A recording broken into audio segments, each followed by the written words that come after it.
So welcome to the session on of GFA and IBS to the Pakistan Collective of Decolonial Practice, and we are gathered here in person and online. Thanks to GFA for this collaboration.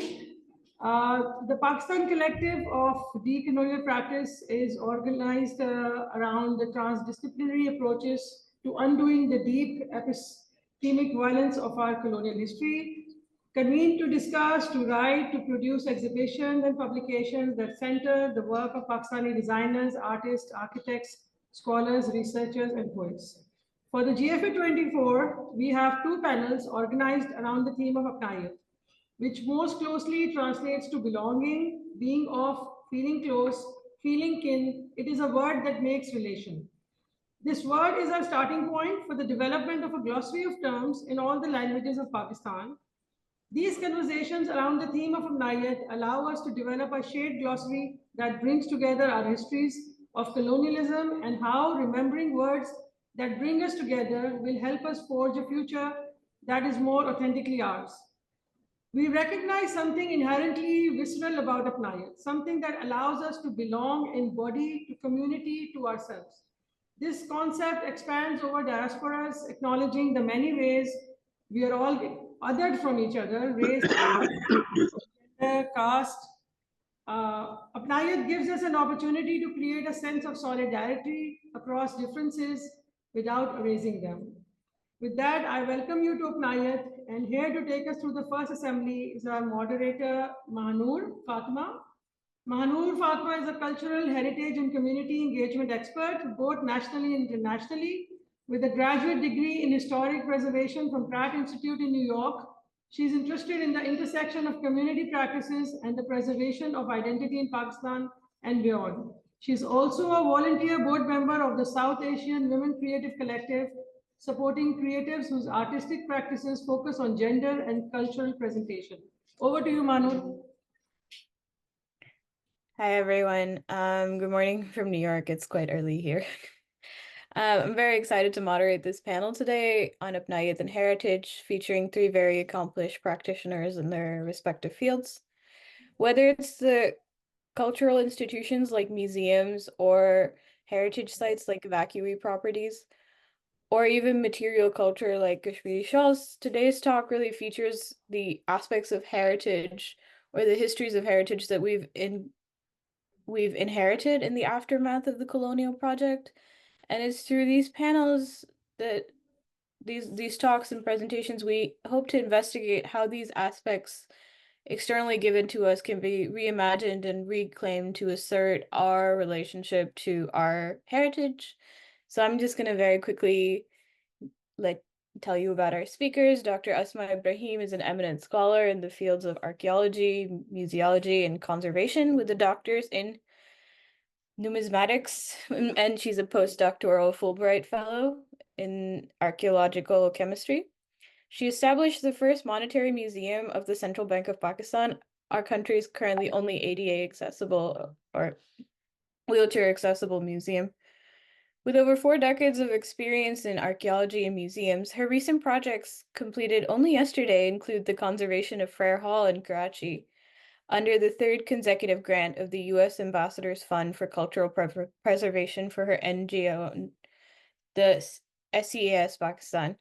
She's presently working with the Quetta Archaeological Museum with the AFCP grant. She serves on several consultative committees for the Government of Sindh, Board of Directors for different institutions. She's a founding member of the Sindh Exploration and Adventure Society, the Center for Archaeological and Environmental Research, International Advisory Committee, Aga Khan Faculty of Arts and Sciences. She served as a heritage consultant to the World Bank. She is also a member of the Decolonization Committee for ICOM, the International Council of Museums, and the chair for the International Council of Money and Banking Museums. She is an author of several research articles and catalogs and books. Her research projects are documented by the BBC, the Discovery Channel, ZDF, BBC Channel 4 in the form of documentaries. Next up, we have Sonia Bakla. She has been working in fashion and textile in Pakistan for over 20 years. She's an award-winning designer in Karachi with several international accolades, including Pret-a-Porter in Paris and presenting her work at London Fashion Week. Her fashion ethos revolves around clean lines with particular detail to indigenous crafts. Since the beginning of her research work into textile and fashion in 2016, she has been a strong proponent of indigenous handicrafts over fast fashion, which also involves fighting for fairer treatment of garment workers.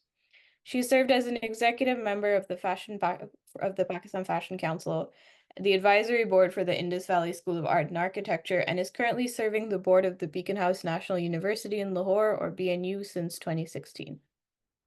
And lastly, we have Shandana Vahid, who is an archaeological anthropologist. She is a PhD candidate in anthropology at Stanford University. She's earned a master's in Near Eastern Studies from New York University. Currently, she's teaching at Hunter College as a Stanford CUNY graduate teaching fellow. Her research explores the politics of heritage in urban South Asia, analyzing legality and practices of identity, ownership, and belonging through spatio-temporal analysis of non-monumental architectural heritage. Her teaching includes anthropology, archaeology, critical heritage studies, architectural history, urban studies, and cultural human rights.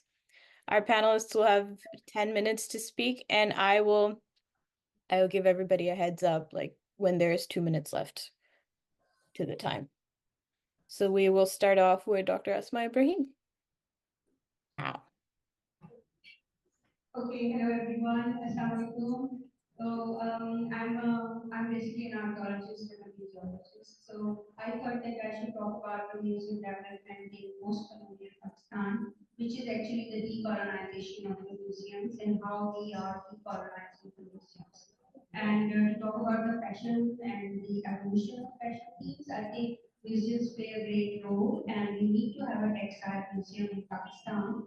So that is another thing that we can decolonize the fashion in Pakistan. So starting with my presentation, can you just go further? I'll quickly give you an overview about the museum development in post-colonial period in Pakistan, that how the museum developed and how we changed the themes of the museums in Pakistan. So we need to change the slides, please. Manur, can you please switch the slides?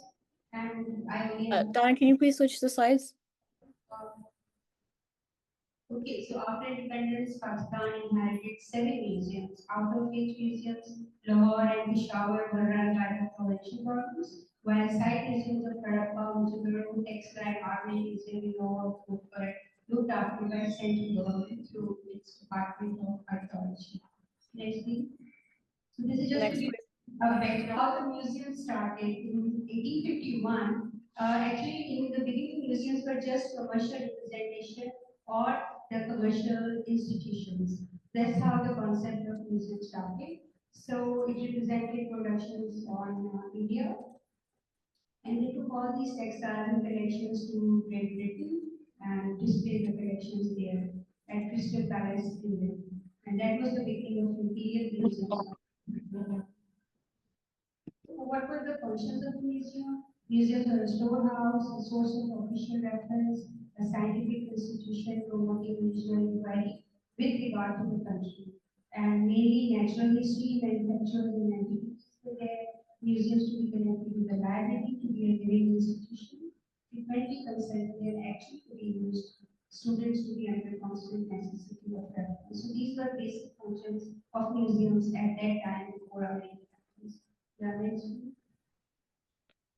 So then came the wave of reformation, the official policy to create museums and establish libraries. The larger towns were given the scheme, and these were correlated with the celebrations for the Empress of India. And we call them Jubilee museums. Those were from 1880s to 1900s, 90s, I'm sorry. And those were the outburst of archaeological museums as part of the Lord Curzon's revival of archaeological survey of India. A network of museums emerged in India during the 19th century, connected through the flow of objects, ideas, and people, as well as imperial center. Hargreaves and Martha in 1936 wrote 105 public museums in India, existing in the hierarchy. So then what were the types of museums? We had urban institutions, Indian museum, provincial museums, satellite or district museums, specialist museums, state or religious societies museums. Next, please. So, what were the museums in Karachi? We had Sir Charles Napier in Battle of Miami on 17th February 1843 to conquer Sindh. On his departure, it was added to the Bombay Museum residency. The foundation of the city municipal government were laid down. The arrival of troops of Company Housing in 1839 laid the foundation of the new section, the military cantonment. So this formed the basis of the city where the segregated areas were introduced and public buildings such as Fair Hall in 1865 were undertaken, Sale, the Karachi Museum and Library already established. So we started establishing the museum from 1800s. Next. So this all I did in archival research because we don't find any kind of these museums in Karachi, they have all gone. And the earliest museum we could find was the Fair Hall Museum, and the collection of which shifted to the National Museum of Pakistan in 1970s. And before that, whichever this is the correspondence of Commissioner in same by Secretary to the Department of Water. He is giving instructions to open a museum and an Apnaiyiat Industrial Association. Sum of 1,000 was given as donation to purchase a suitable place for the objects in their collections and give rupees 500 from the residents. So there is a whole collection of these archives in the archives of STEM. Next, please. We will go quickly because I think please can you quickly change this? In Karachi at the time of Pakistan, we had three museums. There are one which was DJ Science College, and then in Fair Hall, and the other one was Old Victoria Museum building. This date we don't have any date. Next, please.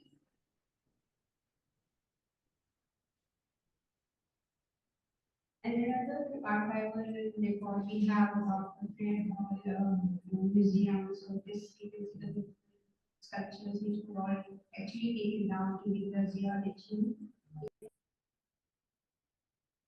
George Biden on arrival on the American statue. Yeah, this is just a visual this next. So Fair Hall Museum was one of this museum, and we had a beautiful collection from Fair Hall, which was sent for black and white photos with Fair Hall with the Victoria statue. Next, please. Next, please. Next slide. Yeah. And this is the Victoria Museum, the proper theme and chronological display, the first museum which was actually established in Karachi. I think Mike की आवाज नहीं जा रही. And new collections were there, paleontology, ethnology, botany, and biology. So these are just the collections which we have in Victoria Museum. Next, please. Can you speak louder? They can barely hear you. थोड़ा सा mic को ऊंचा बोलना पड़ेगा आप लोगों को. Is that mic on? Okay, so 1947 saw location of prime buildings of Karachi city. जब पाकिस्तान बन गया तो the prime buildings had to be vacated to establish other institutions in those buildings. So Victoria Museum was moved to Fair Hall. Victoria Museum becomes the house. The collections were dispersed, and the remaining collections were just dispersed here and there. Next, please. Next, please. So here are the collections which were just like a junk. They were thrown in the National Museum of Pakistan, and these boxes were shifted very quickly from here to there with the termite and work other Next. issues. Next slide, please. Next, so these are the boxes which I opened actually after 50 years. They were just thrown away from one place to another. And then I opened these collections, cataloged them, and made the list of these things. Next, please. Next slide. No one was ready to take the responsibility of these collections. So we had here botanical collections, sculptures, textiles, minerals, and botanical. And semi-precious stones. Next slide. Next week. Next slide, please. And these were the animals which were given to wildlife. So these were all just distributed after Next. week. We can go through quickly to the We can just quickly. the Dara samples and botanical and Next. Next week. Here you can see the Dara sections. Next. And there were archaeological collections also, British Science College, where we had another museum. So then the struggle to decolonize the museum started. So what my is that we have to revise the textbook curriculum. Not only one thing can decolonize, because I'm part of the decolonization committee from ICOM, the National Council of Museums. So at the moment we are trying to establish the policies for decolonization, the terminology, and ICO will take it over, and these will be implemented all over the colonial countries, and how we are going to define what is colonialism, what is colonialism, what is colonization. So there are a lot of words which need to be, given description, defined, and the glossary has to be established. So for the last 1 year, we are working on the terminology of the decolonization and what every country is actually understanding. They are all understanding in their own ways. So we need to have a basic foundation for decolonization word for every aspect of decolonization. So it's not just only the fashion, but we have to decolonize in every subject and every theme. So Next, please. Next slide. So this is what Next. decolonization project. Next slide. So my basic aim joining all people today was just to tell you all that we are all working on decolonization, but in our own areas, and we need to join hands and we need to have a single kind of a terminology, single kind of a work what we're doing so that we can present it to the ICOM people that what is happening in Pakistan. Up till now, I cannot tell you what is happening in Pakistan for decolonization.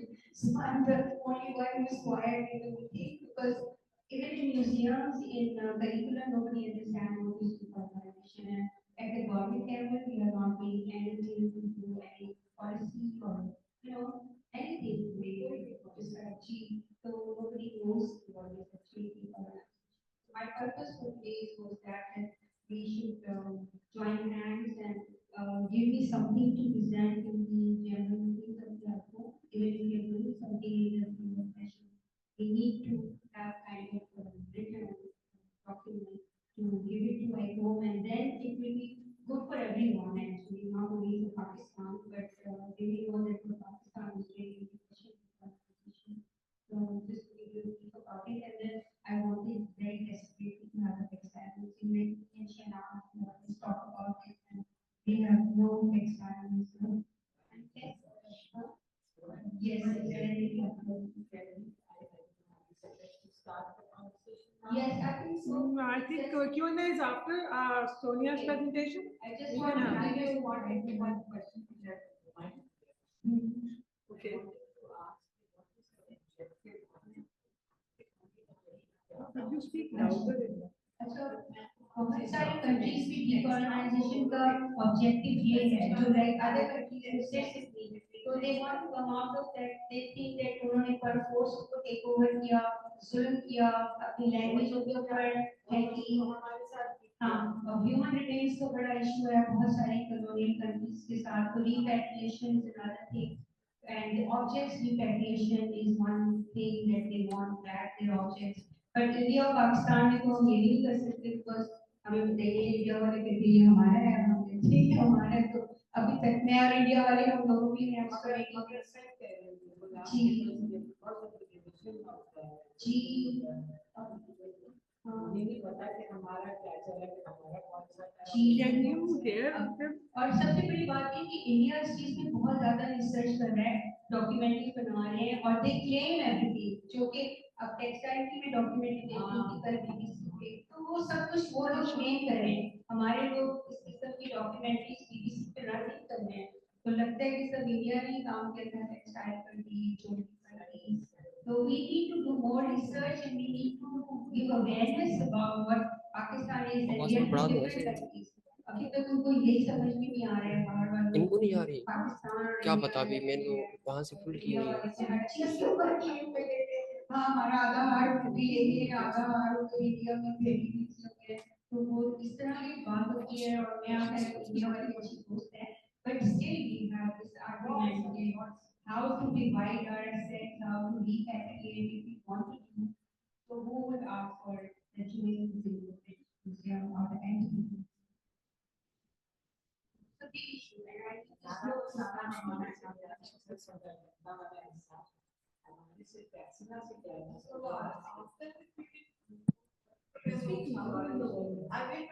मैं आपको इशारा करूंगी तो आप दाना के सिर पे खड़े हो जाना, nothing else you can say. नहीं समझती, I want to know see what it is. या तो करना चाहिए, but let me start. So can Sonia start? Thank you, Dr. Asman. That was a wonderful, very insightful conversation.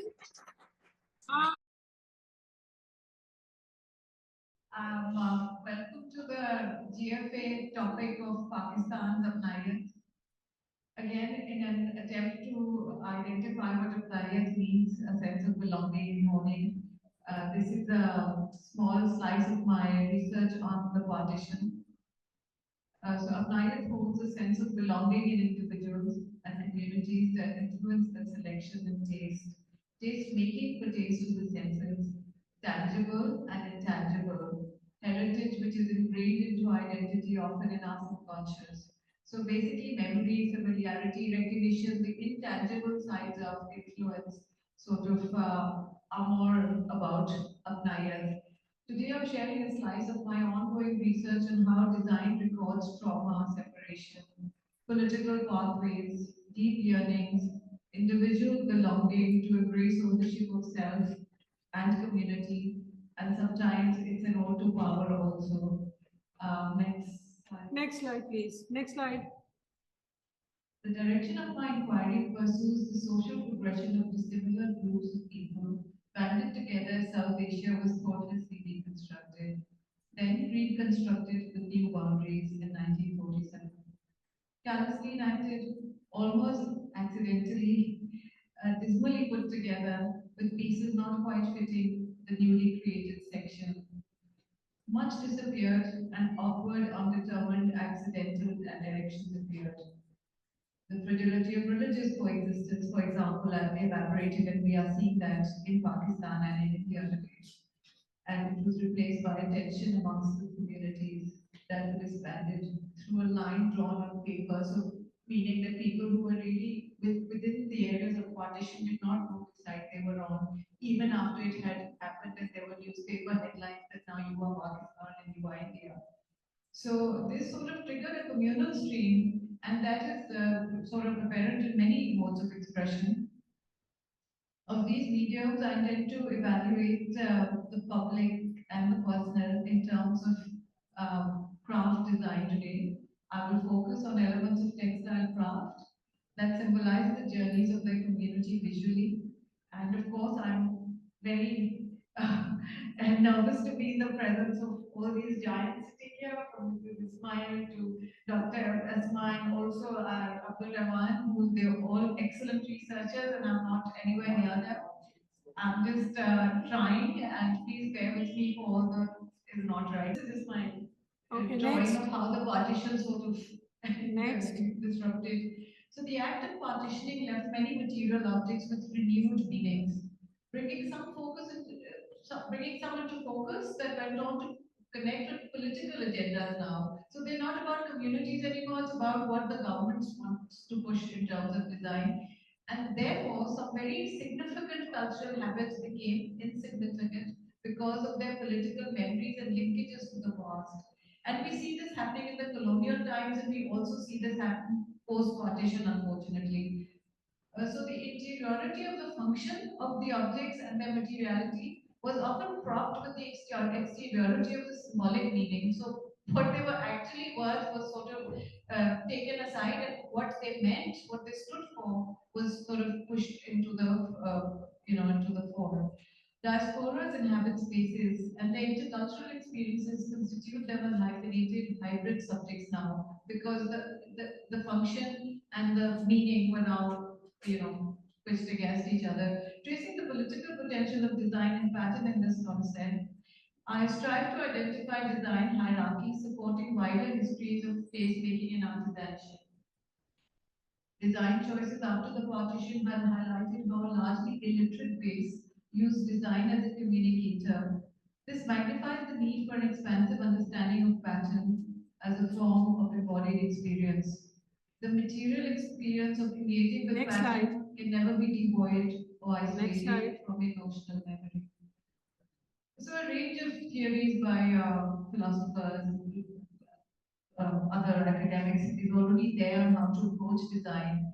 There's Foucault's concept of power, and how the subject is entirely willing to accept their subjugation when rewarded with a sense of belonging and communal well-being. So basically, we will take you over, but we will give you this little sort of leverage, and you can be one community. And the subject sort of gravitates to that because they don't know what else to do. So from Foucault's idea of dominant discourse to Althusser's theory of ideology, and Gramsci's concept of hegemony, where you can take over everybody's concept and say, now this is the new Pakistan or the new India or the new Germany, and you will do this here.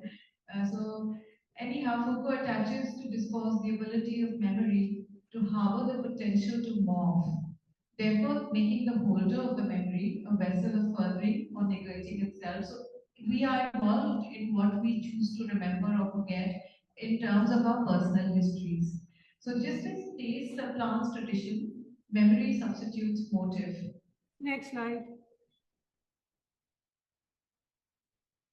So we have Gayatri Spivak, who thinks about the subaltern and how the voicing of contemporary issues through offering an inquiry into the peripheral marginalized sections of society, and also applies this to design. Derrida has abstracted the idea of pattern across several essays, yet a gap of material manifestation remains to be explored, as neither has used pattern entirely to show the development of culture, and that's where I was hoping to come in. So here, memory becomes a substitute for layers of historical experience, because really intangible heritage we already have. Next slide. So in Wittgenstein's idea of family resemblance in language, for example, we can also apply that to post-partition language, where words exist within a specific framework, and we are seeing in Pakistan, as we live here and experience Pakistan, how new words, how different words, how misappropriated words are coming into our language, which was never there, and now they mean a new thing, which we have to learn as if it's a different language. And similarly, in Baba's mimetic narratives, which are used to analyze the authenticity of identity, can be used to investigate the same metamorphosis in design. Next slide. So for Baba, and I really sort of take a lot of inspiration from him. So emergence of a new space occurs, and in between spaces happen, and they're marked with discontinuity and ever-shifting domains. So you don't really know where you are in the newer communities that are emerging, because their borders are not so well defined. But that's not necessarily a bad thing. It's that these in-between spaces there's hybrid interaction between different cultures and history, and it makes negotiation and revision of culture possible. This he calls the third space. And we see a lot of the third space in India and Pakistan. Next slide, please. Next slide. So I'll just come to my case study. I was studying Kashmir shawl patterns, and for example, Kashmir is an easy, sort of isolated, small island type place, and you see that but they also underwent a division and a partition and a lot of other things since social, political, psychological, and spatial loss experienced by the community mark the dynamics of displacement there. The collective memory of culture links the re-emergence of the once admired Kashmir shawl into contextualizing their own narrative of self-definition and material success. They have a particularly sort of passionate writer, Next Pratika slide. Pathak, who talks about this in her research. And it's called the Memorabilia of Kashmiri Tangible Heritage. Next slide. And then there's Chitralekha Zuchi, who explores boundaries in Kashmir, and Shala Hussain and Tara Ara Kabir, who also look at the same of how Kashmir design is emerging, and the shawl becomes a necessity of negotiation within the sphere of memory and cultural heritage, Next which slide. means that the shawl is symbolizing their older lost heritage of greatness, because Kashmir and the Kashmiri shawl is what made Kashmir the sort of whole idea of having a place, a piece of textile that was so cut about that everybody wanted it, and that's what they're talking about. It's a piece de resistance for them. Yes, a universal symbol. So the newer designs that now appeared after 1947 are testament to further design evolution in a shawl pattern. For example, the Kashmir shawl never had animals. They had flora, but never fauna. They had fauna, but never flora. So that No, it's the other way they around. didn't have animals. So the shikarga, which is the hunting scene, which is has emerged into a very Next slide. poignant sort of Next slide. yeah. So you see. No. Doesn't matter. It's okay. So the Shikarga, No, no, which I'm no. sure everybody knows, it's a hunting scene from Rajasthan. So what happened was when the Indian government nationalized their princely states, Rajasthan worked out some special working with the government, and so they were allowed to keep their princely status, and they still had the money and the hotels. So what they did was they commissioned these Kashmiri weavers to make these exquisite things, but in their designs, which so you see, the design evolve. Next. Next slide. Okay, and here the shawl which is on top is from the 1900s, and the one at the bottom is from 1980. Now, the reason that the Kashmiri weavers have given it for this explanation is that it was now going to Punjab. Punjab had become rich, and it was going to Indian Punjab, and hence the difference in the taste and Next. color. It's quite obvious. Next slide. What's happening to it. Okay, so it's not that the shawl patterns did not go through a design intervention. They did. Next slide. Oh, Sonia asked me to. Okay, and so you can see that you will see these in all shawls, and of course we can sit together and go back. Yeah. Let me finish my 10 minutes. You wanted to go back? No, forward. Okay, next forward. Forward, one slide, please. Okay, so the chinar is also something which is a very easy sort of, it's all over Kashmir, you find it everywhere, you even find it in Pakistan, Kashmir. So the first image on the left is the original chinar design, which was used to be a leafy jal. The image in the middle is what is happening in Pakistan with the chinar design. So this is from 2021. Shawls found in Pakistan that were using the chinar design. You can see how different it is. And the one on the right is from India. So again, it's a very sort of defiant, prominent chinar design. You are seeing some Kashmiriyat there, but it's extremely difficult different from where it started. Next. Next slide. So I have claimed in my thesis research that Kashmir shawl is a Sufi textile and should be given that status. The thing is that it was made by Sufis, Next for slide. Sufis, and therefore it did not have any Next color slide. in it and used only natural colors that were found on the Chiru goat that it came from. Because it was an ode to Allah, these Sufis had migrated Bulbul Shah from Iran. They were thrown out of Shah Damascus court and came here. Having said that, having said where it started from, and then Akbar, who wanted color and did not see the grace of the shawl in that terms and wanted it yeah, color, and it was only the white was reserved for him, and all colors were given to the court and to people who came. However, we also have the Indian Prime Minister now sort of taking it to a different level, so that claim of the Sufi shawl has been sort of left hanging somewhere, and the shawl has become a really Indian symbol of power, and especially after August 5th, 2019, of conquering Kashmir, Prime Minister who prides himself on actually annexing Kashmir in a different way than what was Next slide. historically done. And to a Next slide. similar thing is also happening Next in slide. Pakistan. Next. So we also see this in Pakistan, multiple border agendas are also happening. It's not just India where design and ongoing sort of life textiles, which are not from the past. They are from the past, but they're not dead textiles. They're alive. The Ajrak has sort of indicated how the revival of Sindh is happening. It is being used politically to revive Sindh. It is also being used personally for a whole community to find an identity to link itself with, and exactly in the case of the Kashmir shawl, sort of reflect on the past and say, you know, we did this great work that every sort of country wanted, and then Sindh got conquered. And you see this in Nurul Huda Shah's narratives of plays, and you also see this in other, but you also see it sort of taken by the Next slide slide. before this. No, Before the slide before. Yeah, it's also sort of yeah. You see her sort of take up the Sufi cause with the Ajrak, and that's also a very deeply linked cause, but also sort of elevates Sindh in different ways. So we do see this power politics coming in India in a different way, in Pakistan in a different way. But this is another research. So thank you.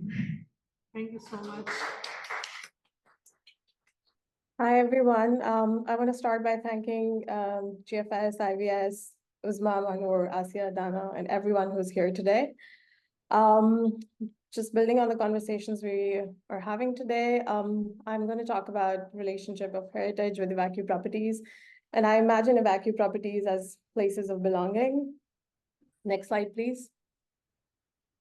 So for those who do not understand the legal and administrative understanding of evacuee properties, the category was established in the Pakistan Rehabilitation Act of 1956. The numbers that you see on slide are the reference to the article number where it's placed in the act. So in terms of definitions, it says abandoned in relation to property means that the property is evacuee property. Custodian means a custodian of evacuee property appointed under Section 5 of the Pakistan Administrative of Evacuee Property Act. Any includes an additional deputy or assistant custodians. Evacuee means any person who, on account of the setting up of dominions of Pakistan and India, or on account of civil disturbances or the fear of such disturbances, on or after the first day of March 1947, leaves or has left any place in the territories now comprising Pakistan for any place outside those territories, who acquires or has acquired on or after the aforesaid date by way of allotment or lease or by means of unlawful occupation or other illegal means, any right to entrust in or benefit from any property which is treated as evacuee property under any law for the time being enforced in India or in any occupied area occupied by India. Next, please. So why it was important to go through this definition was to just pay attention to the spatiality and temporality that's established through this definition and the verbs that are being used, and think about these verbs as the processes through which evacuee properties came into being. But okay, that was a difficult definition. In a simple way, we can understand evacuee properties as something that was established as a consequence of partition, which led to migration and displacement of people, and then became more prominent in the resettlement process. This is a definition that I found online, and I could not find the name of the author, but I thought it was a very easy and brilliant way. So I want to acknowledge whoever came up with that definition. It's a brilliant way to explain this. The divisions of the nation into India and Pakistan displaced millions of citizens, leaving their properties behind. Later, these properties were identified as evacuee properties and taken over by the government in the absence of the actual owners. These properties include residential houses, commercial establishments, agricultural lands, and other forms of immovable property. The government took responsibility for the managing and administrating evacuee properties for community welfare. These properties still exist in India and Pakistan. So I think the important thing here is to pay attention to the presence and absence, which basically coexist when we try to understand evacuee property. And the three vignettes through which I understand the ways of belonging is identity, memory, and dwelling. And I will speak about each one of these in detail. Next, please. There are different forms and scales of understanding identity, and I would stick to the things that are mainly related to space here. And just thinking in terms of how partition changed national identity by awarding new citizenships to people, which was a long and messy process, and scholars like Wazira and Yasmin have spoken at length about how partition basically triggered a process through which people had to figure out a new form of citizenship and nationality and the new forms of documents that came along with it, which started from permits to residence documents to ownership of properties and later ID cards and passports. In relation to that, I would also like to pay attention to the other forms of spatial identities that were prevalent in South Asia, and there are scholars like Anand Vivek Taneja who've spoken to the regional and local forms of identities. As an example of that, I would like you to invite to think about the three big names in the world of Urdu poetry: Sahir Ludhianvi, Akbar Allahabadi, and Rais Amrovi. And these surnames basically represent the places where they were either born and spent a significant time of their life. Other forms could be religious, ethnic, and linguistic, but the most pertinent form of identity, which is directly related to evacuee properties, is obviously historical and political, because it is surrounded around partition, which is then turned into a legal category. And to sort of subscribe to that identity, there is an identity that has to be assumed, which is a refugee or an immigrant, which we pronounce in Urdu as Mahajir, or a lot of families who migrated and settled in Pakistan, I've interviewed. And if you ask them about their identity and where they come from, the word that they use the most is Hindustani. But I would also like to go back to our conversation about absence and presence and how a Mahajir, an immigrant in one country, is actually an evacuee in the other country. Next slide, please. Again, there are different scales of imagining memory. It could be individual and collective, but the questions that I'm concerned with right here are the questions of how people remember and forget. And again, just like presence and absence, memory and forgetting are kind of coexistent in the ways in which people establish their belonging with evacuee properties. So how you choose to narrate a history is basically a series of events that you remember and a series of events that you forget. Another way of thinking about memory is through nostalgia. And it is important here because nostalgia operates differently when we move across generations. So the first generation of people who basically witnessed partition or experienced it firsthand are the people who have seen a world before partition and they have memories of that world and time. So their nostalgia is heavily loaded with memories versus second or third generation people of immigrant families, people like myself who have no firsthand memory. It's all secondhand memory that I've inherited from my parents or grandparents. However, and there's no world for me that exists without partition. I was born in the post-partition time, right? So my nostalgia is basically devoid of that kind of firsthand memory. And then, of course, there are narratives that are built around memory, and it could be personal and communal and national. And one example of a case study that I have done during my field research of communal narrative is of a building that is situated in Sarafa Bazaar in Rawalpindi, and it's known as Sarafa Valley. It is a huge mansion with more than 20 rooms, and originally it belonged to a family that was in the business of gold. So the whole ground floor of the building is basically shops and a vault. So the entrance to the building even today is through a vault, heavy metallic vault door.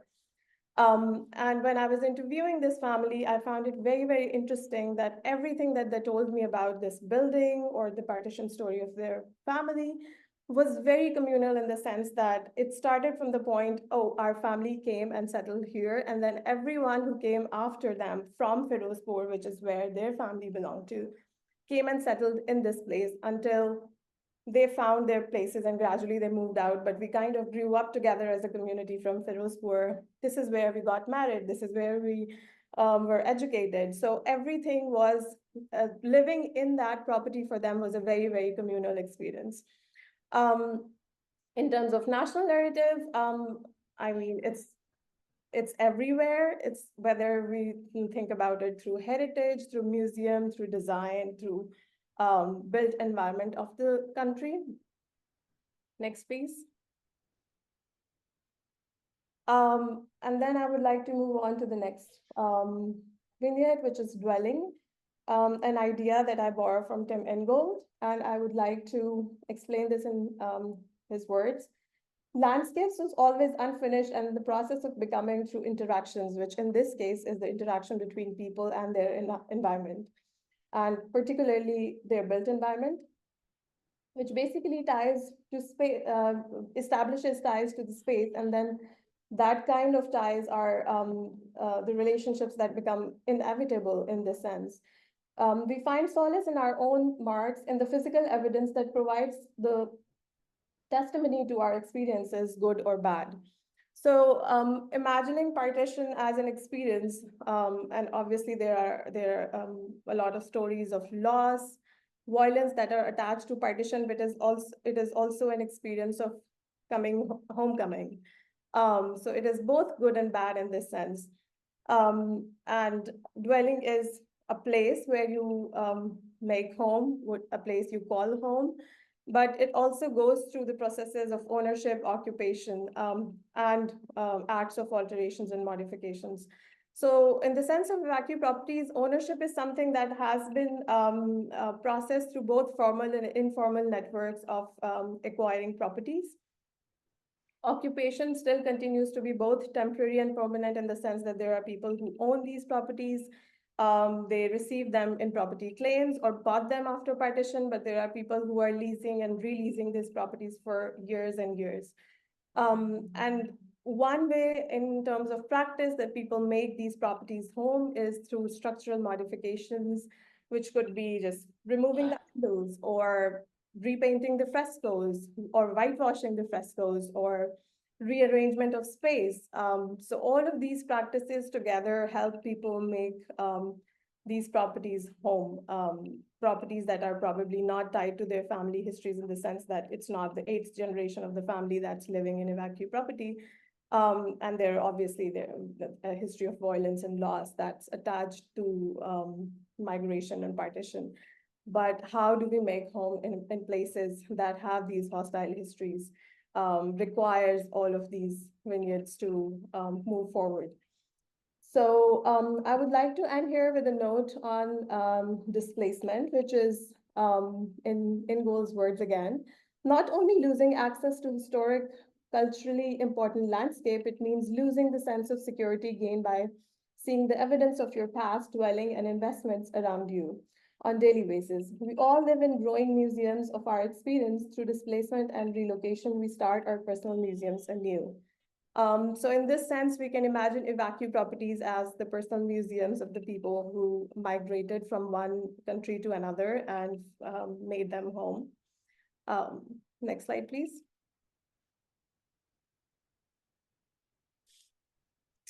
So here are a few interesting words that came up again and again in my interviews and conversations with people who are residing in evacuee properties, particularly in Rawalpindi.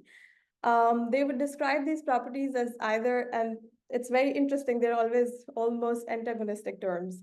There are people who would describe these properties as jannat because they're rent controlled, and sometimes they don't even have to pay rent because the department is not very vigilant in collecting rents. And then there are people who would describe these properties as azab or a curse because they're old and they're still regulated by Awqaf or a Waqf Trust Property Board. So any structural modification has to go through a long process of permissions, and they cannot demolish these properties. These cannot be rebuilt, and living in these properties and trying to add modern amenities to these properties is a very laborious process. And then there is a way people associate or dissociate with these properties by using words like "ye hamara apna ghar hai," which this is our home, and then this used to be theirs. This is not our property. This is not our heritage. There are legal terms that are invoked in these conversations. Oh, this property was awarded to us in claim, or we bought it after partition, or it is still leased by Waqf Trust Property Board. And then there are people who would very happily and frankly tell you, we came here, this house was lying around empty, and we squatted and never left. There are always religious terms in which these associations are invoked in a way where people would say, this was a non-Muslim property, so it had a lot of non-Muslim elements, and we had to do a lot of alterations to make it a Muslim property. So in the sense where people invoke both religious and sacred emotions.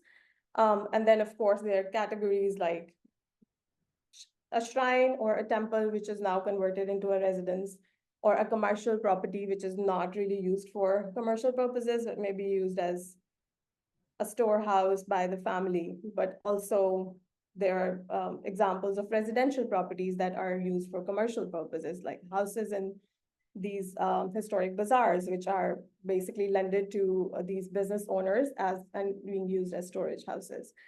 So these are some of the ways that I've found in which people basically describe their association with these properties. And I end here. Thank you.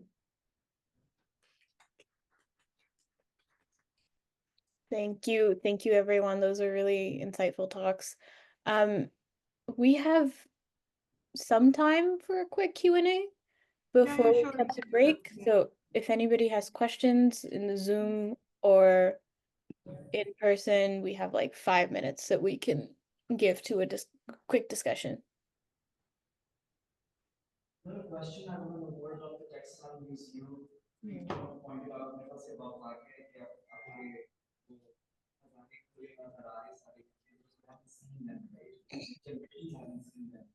They can't hear you, so you'll have to speak in the mic louder so they can hear you. People online. What are possible next steps towards the textile museum?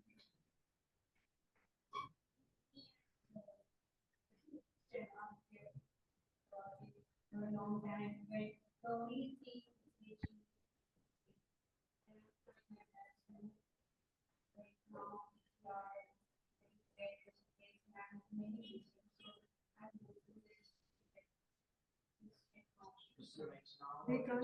The work and this is also one of the major conversations about the absence of an urgence of a textile museum, and people there are willing to sort of lend their spaces and their family heirlooms for the museum if there is one that is soon to be launched. Yes, let me connect you with one of the curators who have been working on the same idea.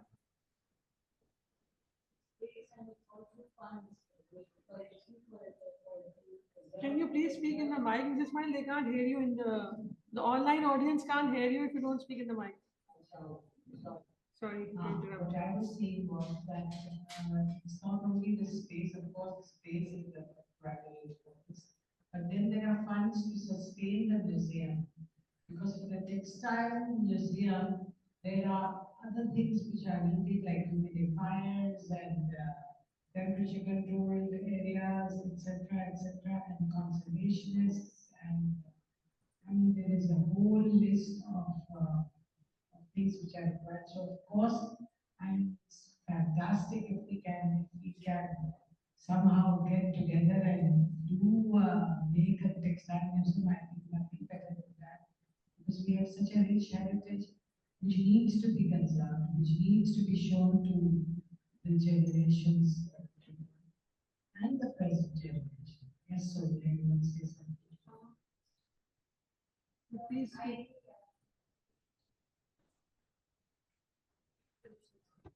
So, you are right that we need funding for that. But the main thing is that people do give funding for sustainability, for exhibition, but we don't have funding for a place to buy or a construction. So that is the main thing. So if we get a space, so I'm able to get the funding for the establishment of the museum, because I just finished with one Kochi museum. And now we are in the Quetta, we are establishing a museum in Quetta University. So we are doing it. So, I mean, if you get me a space, I can get the funding and get it done. Well done, we have, and wish we had more aspirant times. Well done. Positive and absolutely, it's an essential, it's a priority. We should all put our best together and get to do it. Hi, Shandana, I have a question about these evacuee properties. So basically, they are now in the name of the person who has occupied them, or is the transfer not done? Is it sort of not their property? Because you were just mentioning there's a board that doesn't allow them to make changes. If I correctly heard, you're asking about the status of ownership of evacuee properties? Yes. Right, so there's no one answer to that question, and I think I would use Manto's story, Toba Tek Singh, to answer your question. Evacuee properties, although there's a law and there's an act and there's settlement process, and we have a lot of precedents of cases that have been set, which, you know, both in India and Pakistan. It is a very it's a very confused space for both people and state to configure. And there are all sorts of cases which have been resolved. You know, the ownership at the first place was awarded through the legal documentation. So there are people who basically own these places, and they're not evacuee properties as a listed evacuee property under ETPB, which is Evacuee Trust Property Board. But then there are evacuee properties which are still basically listed and managed by ETPB, and they're leased to different people. And then there are evacuee properties which are somewhere in between. They're listed, but they're forgotten, or they've people who are squatting these properties have been squatting these properties for so long that ETPB has lost control over these properties. And these people have different sorts of claims on these lands, whether it's through development or through, you know, guardianship.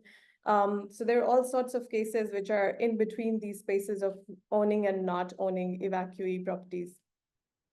And I think it's equally confusing for both state and people, and we're still in the process, as we understand partition as a process that is still unfolding itself and it's ongoing. The question of evacuee properties is also one that is basically a continuous process of understanding of this material world and material remains of partition. I thought there was application there. Thank you. Okay, so next, thank you, Sonia, thank you, Shandana, and Dr. Asma, and Mrs. Smile.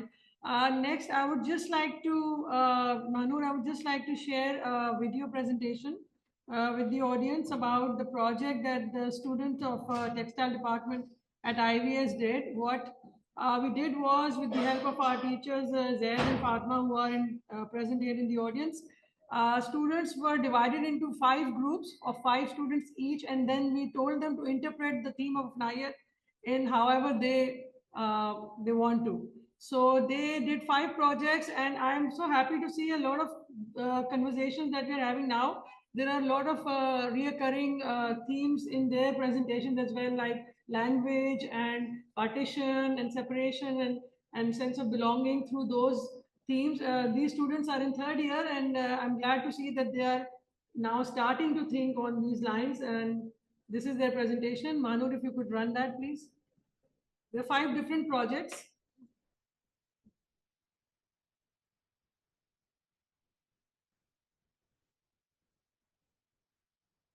जो वो एक ही बोली के Asir थे, जो वो एक ही नदी से सरियाब थे, जो सांस लें तो हवा भी एक, जिस मट्टी में मिलें तो जर्रे भी एक, कि उनकी उल्फत के किस्से तो कई थे, हर अफसाने की मानंद ये भी गैर के हाथों सरहद से जुदा थे। उसी मलमल के आदि वो आज भी हैं, वो सकाफतें कायम आज भी हैं। अगर साहिल यकजा पर आए तूफान, बहाते हमें वो आज भी हैं। आरज़ूमंद भी ऐसे हम के तकते उन्हें आज भी हैं। एक ही ज़ात के हमसर आज शनाख्त से हैं मुनफरिद, कि याद उनकी ताज़ा हमारे दिलों में आज भी हैं। अफसोस मगर कि उस मलमल के टूटे धागों की मिसल बंधन बिखरे आज भी हैं, कि खिंची हुई तारों सी कशिश दोनों के दरमियान आज भी हैं।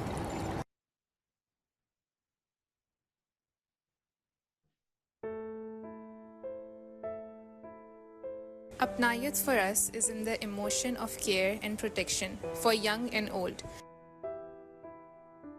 We have created these visual representations of Taweez and Imam Zamin, which is a symbol of protection from the evil eye. In our exploration of Apnaiyiat through the creation of these talismanic objects, we reflect on the intimate connection between protection, tradition, and personal histories within our families.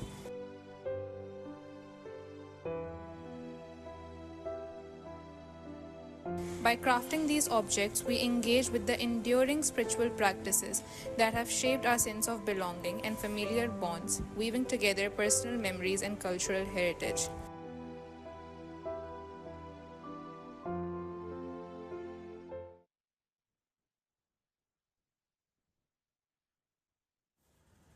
ये tiffin सिर्फ tiffin नहीं, बल्कि ये पाकिस्तान की सकाफ़त, तहज़ीब और तमद्दुन की मुख्तलिफ ज़ायक़ों की अलामत है। यहाँ हर खित्ते की एक दिलचस्प कहानी है। ना सिर्फ खाने, बल्कि मुख्तलिफ इलाक़ों के लिबास पर नक्शो निगार और हुनरमंदी का शाहकार जो सिंध, बलूचिस्तान, पंजाब और खैबर पख्तूनख्वा की मिली यकजहती का इजहार करते हैं। सिंध की महक, पंजाब की रिवायत, बलूचिस्तान की मिठास और खैबर पख्तूनख्वा की शबाहत, ये जायके और नक्शो निगार मिल के पाकिस्तान की असल तस्वीर दुनिया के सामने पेश करते हैं। यही हमारा फ़ख्र, अपनाइयत और खुलूस की जीतती जागती तस्वीर है।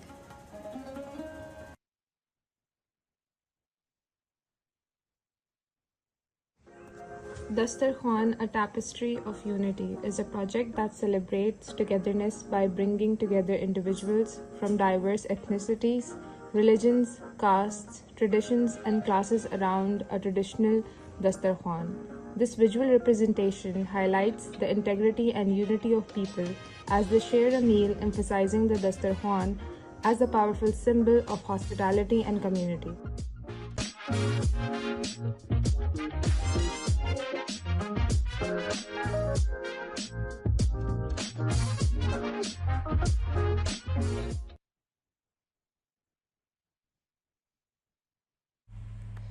उर्दू ज़बान हज़ारों रंगों का अक्स। उर्दू ज़बान जो कि मोहल्लों में पैदा हुई और कभी मुख्तलिफ महफ़िलों के दरमियान आम थी, तारीख़ में कैसे सफ़र करती हुई मुख्तलिफ बरादरियों, सकाफ़तों और रिवायात को जोड़ती है। वक्त के साथ उर्दू ने कई मराहिल का सामना किया, मगर ये लोगों के दरमियान एक मजबूत दरख्त के तने की तरह मुश्तरका क़ुव्वत के तौर पर काम करती रही, रिश्ते बनाती रही और फासले मिटाती रही। हमें उर्दू के साथ एक गहरा लाशऊरी ताल्लुक़ महसूस होता है, क्योंकि ये हमारी रोज़मर्रा की ज़िंदगी में इल्म व अदब मौसीकी और बातचीत के ज़रिए अपनाइयत का एहसास पैदा करती है। हमारी इलाकाई ज़बानें जड़ों की तरह हैं जो दरख्त को सहारा देती हैं, और इन ज़बानों का उर्दू के साथ खूबसूरत मिलाप हमारे रिश्तों को मज़ीद मजबूत और गहरा बनाता है। Thank you so much. All these projects are here, and if you would like to take a closer look, they're all displayed over here. Thank you. Yes, Zaid is here. So we are, welcome back everyone. We are about to start our second talk. Everybody else is just coming back. They're, making their plates of interesting, lovely snacks. And they're coming in. I have mine right next to me. So I'm behind the camera, which is very comfortable right now. So the next conversation is another very interesting combination we have. We have Mrs. Shiraz Ismail and Abdul Rahman in conversation. And we are talking about fashion, all this Apnaiyiat through, fashion and textiles and all that. But as you please, you can carry the conversation. You've sensed the tide. So, so I'll just start with a brief introduction for people who don't know them, the people who are in the virtual audience. Mrs. Shanaz Ismail, she is the founder and faculty of design at the Indus Valley School of Art and Architecture. She has devoted most of her career to academia and developed the textile design department at IVS, making it the best in the country. Her consultancy work includes significant projects like the Sugar Fort Residence and Kaplu Palace Residence, restored under the Akhan Trust for Culture, which received UNESCO awards in 2009 and 2012. She actively contributes to various academic and cultural organizations and received the President's Pride of Performance Award in 2014 for her contributions to visual art and education. Our international engagements include participating in group exhibitions in the Middle East and US, presenting a paper at the Literature Festival at British Museum, and also contributed to the Burke Encyclopedia of Asian Design published by Bloomsbury Press. There is a whole list of other accolades, but I had a hard time summarizing your bio because there is so much for us. She is our mentor and our teacher and our source of inspiration. And Abdul Rahman is also another dear friend and a lovely, lovely colleague. Abdul Rahman is a slow fashion designer and a researcher who works at the intersection of indigenous cultures shared South Asian nostalgia, literature, art, and fashion. He is the founder of slow fashion brand Angan and is currently working with the British Council in developing a countrywide report on sustainable fashion in Pakistan. He also documents oral and visual culture of medieval Punjabi literature. So let's start the conversation. Mike.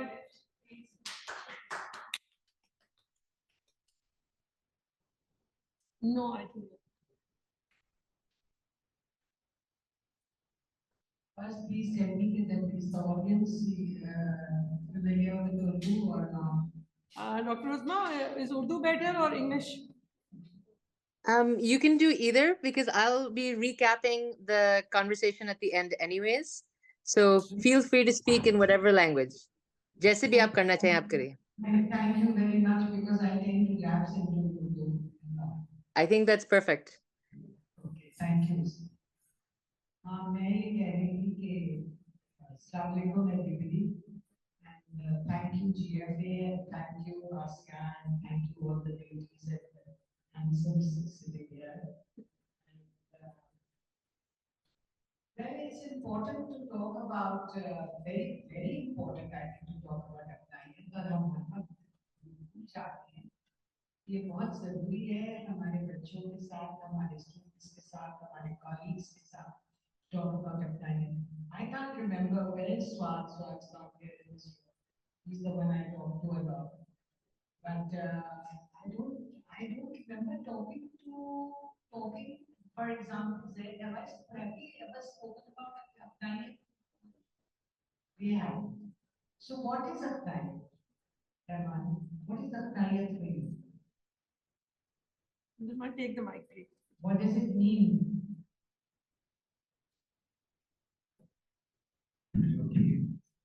So, me, Apnaiyiat is a sense of bonding, a sense of relationship with some object also, with some person. Yeah, that's Apnaiyiat. Sonia said earlier about tangible and intangible things, and I think that's extremely important because Apnaiyiat can be very abstract, can be very intangible, and can be very tangible. So Apnaiyiat में memory भी आ जाती है, Apnaiyiat में objects भी आ जाते हैं, और जैसे हमने आज examples बच्चों ने काम का देखा है. So it's a memory and objects together.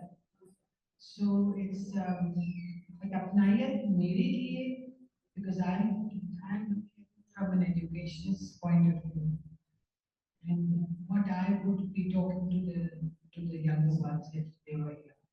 And I'm talking to the family, my response also. So is really Apnaiyiat comes out of love and respect for something. Apnaiyiat ऐसे ही नहीं आ जाती. अगर मैं सोनिया को गले लगाऊंगी, तो that's Apnaiyiat, right, Sonia? But that's out of love for her. So there has to be, I feel, that anything, whether it's tangible or intangible, even if it's a memory, if you think of it fondly, if you think of it with love, if you think of it with respect, it's Apnaiyiat. So where Apnaiyiat in fashion is concerned, जो हमें कहा गया था कि आपने इस पे बात करनी है. Well, fashion is ever changing and evolving, which is fine, which is great, and it's going to, because influence जितने ज़्यादा होते हैं, it's bound to happen. But you see, I don't know, it's exciting. It's also very challenging. That the country that we live in, our Pakistan, हमारा Pakistan, अपना Pakistan जो है, उसमें इतना strong rural और urban divide है. तो fashion जो है, I feel कि मेरे लिए Apnaiyiat वाला fashion वो है जो functional. Very, very important for fashion to be functional. You can be as creative as you want, you can be as experimental as you want, which is fine, which is great.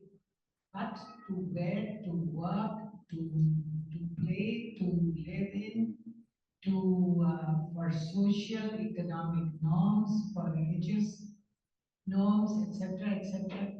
It is very important for fashion to be functional, as fashionable as you want. But remember that the girl who's going to university and waiting for the bus to take her to university is going to climb onto the first step and the second step and then get into the bus and then travel all the way. And what about the factory workers and so many other workers? Everybody doesn't travel in their own vehicle. So it's very important for fashion to be functional. अगर fashion में Apnaiyiat और हमारे यहाँ तो we are very lucky. Sorry, Revan में इतना वक्त ले लिया मैंने. नहीं, you have. We are very lucky that we have them as part of our outfit, our dress is the dupatta. दुपट्टे से ज़्यादा तो functional कोई चीज़ है ही नहीं. जिसके 7-8 तो मैं अभी बता सकती हूँ आपको कि उसकी पोटली बना लो, उसको रोल करके सर के नीचे रख लो, उसको ट्रेन में ट्रैवल कर रहे हो, उसको चादर की तरह ओढ़ लो, उसको चादर की तरह ओढ़ लो while you're going to the bazaar. You can make a hammock out of it, which I have seen with my own eyes. A Sindhi woman who had given birth to a child the day before and was picking cotton the next day in the fields, और उसने अपने दुपट्टे से hammock बना लिया था दो दरख्तों के बीच में. It's such a beautiful sight. So yeah, Revan, I'm sorry. No, you have. It's okay. You have time. It's fine. Go ahead. So before saying something about Apnaiyiat, I would tell you a little about something. But the mom told us quite a lot of times about my nanny, that when she was in her teenage years, there was a textile vendor who was also a block print hawker who came to their street, and she insisted her mom to get her dupatta customized from the hawker. So her mom called the hawker and they got 3 dupattas customized or printed from the many wood blocks that the hawker had. And she got 3 because she wanted to keep one and give 2 of them to someone she loved. So yeah, so she, she did. She gifted 2 of the dupattas to someone, and she kept one. It was around late 1940s, and then she got married. She was very fond of the dupatta. She took that dupatta to a new house after getting married, and then she raised a large family of 6 children. 3 of them were girls. My mom was the middle one, and the one more interested in textile art. So she gave the dupatta to my mom and asked her to put this dupatta on her coffin when she will die. So my mom did the same. When she passed away, she put the dupatta on her dead body, which was covered in white clothes. It was her last wish to put it on one last time. So then my mom took the dupatta with her, and around 70 years passed. And when I was in my university, seeing my interest in textile and art, she gave the dupatta to me. So I have the dupatta at this moment. I'll show you this. So it's hardly used, and it's. Is it fine if I speak without mic? You have to speak in the mic. I think I can speak a little louder. I can shout. No. I can shout also. This is the dupatta, customized made from the rock. It's decaying. And they see, you have to go closer to that camera. I mean, it was an annual ritual for us to see this dupatta, during those annual pilgrimage to my mom's pieties and her covered upper portions for annual sunning and deep cleansing of extra quills and overflows. Yes, you can show them. So I started thinking about, the bonds and relationships of people with their clothes. क्यों इस तरह की strong relationships थे उनके इन कपड़ों के साथ? So I realized that they had some embodied energy, embodied love, some embodied emotions with the clothes for them, the people. Arman, Shaba, we had to textile museum in China, was the most the best part of नहीं ये चीज है कि अपनाइयत जो है ना वो एक कलेक्टिव कम्युनिटी की एसेंस जब आप जैसे Phulkari when the girl child is born, the grandmother starts embroidering the fulkari for her. And the grandmother, the mother, the putris, the khalas, the mamis, chachis, the neighbors, and eventually सारी औरतें जो काम की होती हैं, जिसको भी फुर्सत मिलती है, वो आके अपना करती है, and फिर जब when she grows up the child, the girl child, and she gets married and she leaves her home for the last time to go to her bridegroom's home, she is draped in the burqa. तो इतनी collective एक memory होती है, it becomes such a special textile.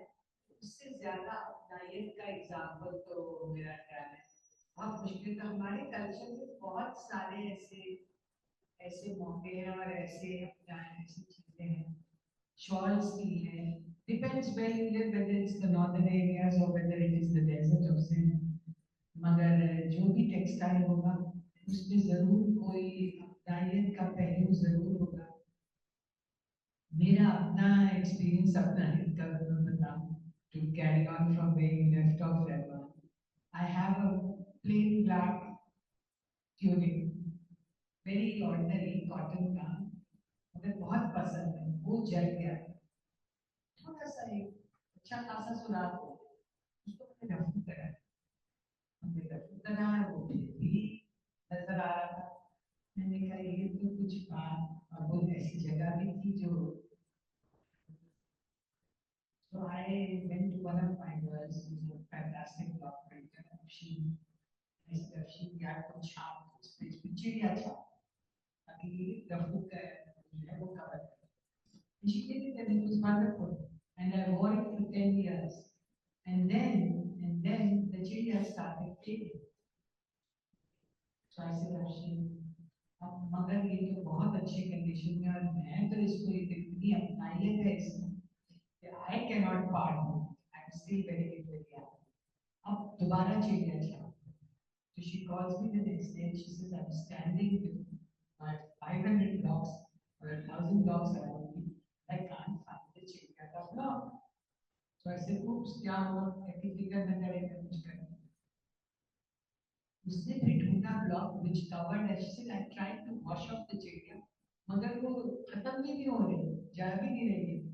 तो फिर उसने क्या किया, she took a lotus motif, और वो because थोड़ा फैला हुआ था, that she's printed on it, and the shirt is as good as new. I think I was wearing it today, but that's fantastic. तो इतनी अपनाइयत है उसमें कि मेरा ये ख्याल है कि मैं तो उस कभी भी I don't want to part with it.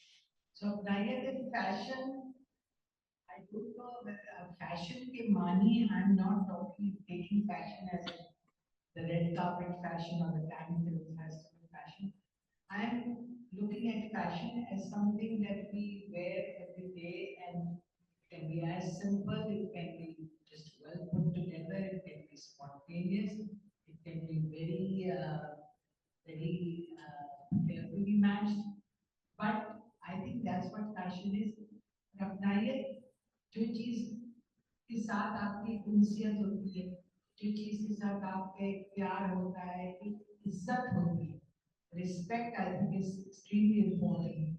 Whether it is digitally printed, like the tabletop that we see here, which is a simulation of the patchwork and embroidery, it's a beautiful piece. But इसमें अपनाइयत मुझे इसलिए नजर आती है because I can trace it back to hundreds of years of the motifs which have been used and which have inspired this generation who are our students. So that is what Apnaiyiat, I think, is all about. Is when it carries the memory chain, the narrative, right down through generations. I think also, Abdul Rahman, you can highlight the different, what Mr. Ismail is saying.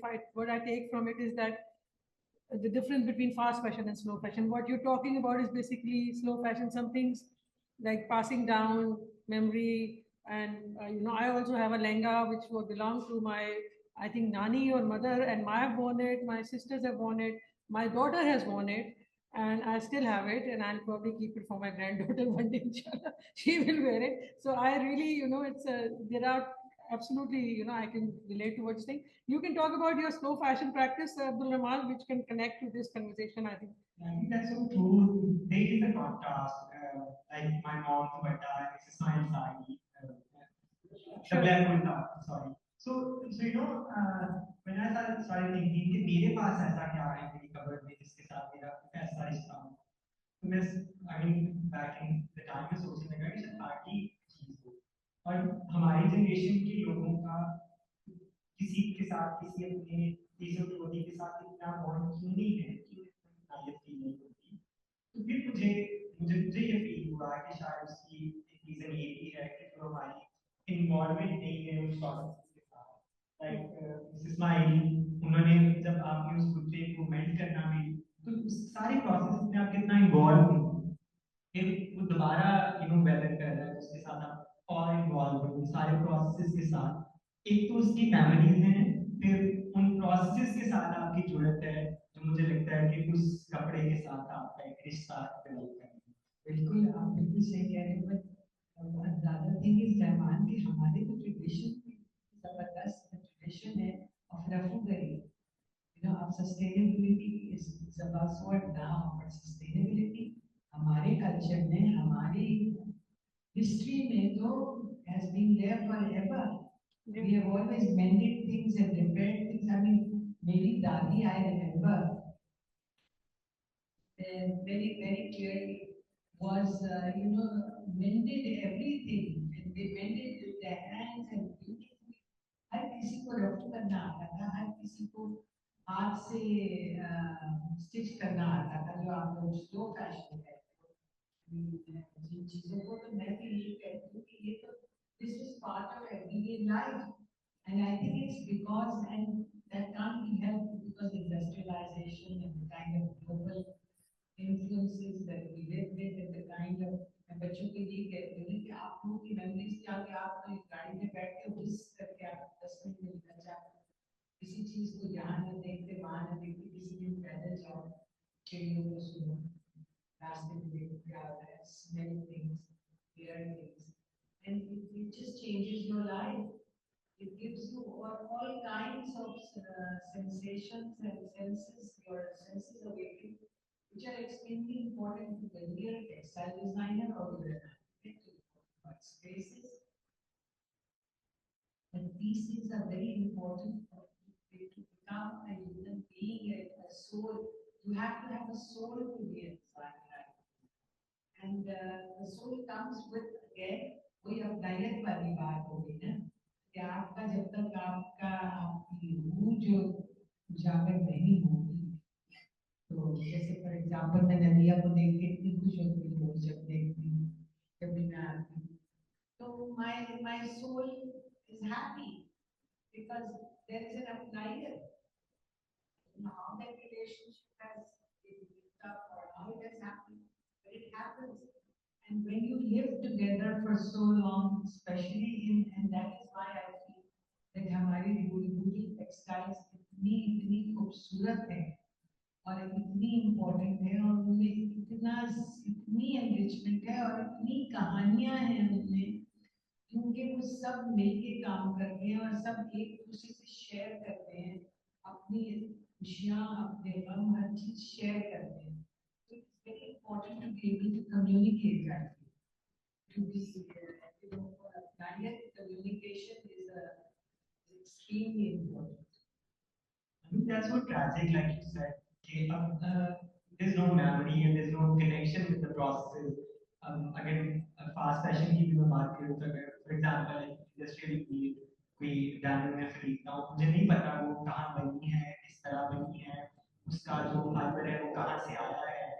और अगर मैं थोड़ा conscious होकर जानने या समझने की कोशिश करूँ तो जो चीजें मुझे समझ आती हैं कि कैसे बनी है, कितनी इसमें एक्सप्लॉयटेशन हुई है, हवा, मिट्टी, पानी कितना पोल्यूट हुआ है, तो उसकी एक नेगेटिव एम्बॉडीड एनर्जी है जो मेरी रूह पर, जो आपने कहा कि कैसे सोल्स पर ये सारे प्रोसेस असर करते हैं, तो आई थिंक वो डेफिनेटली उसका एक इम्पैक्ट है सारे फास्ट फैशन की जो प्रोडक्ट्स हैं वो जिस तरह बनी है, जो प्रोसेसेस हैं, वो जो एनर्जी उनके अंदर वो डालते हैं, उनका हमारे ऊपर बिल्कुल असर है और वो नजर भी आ रहा है.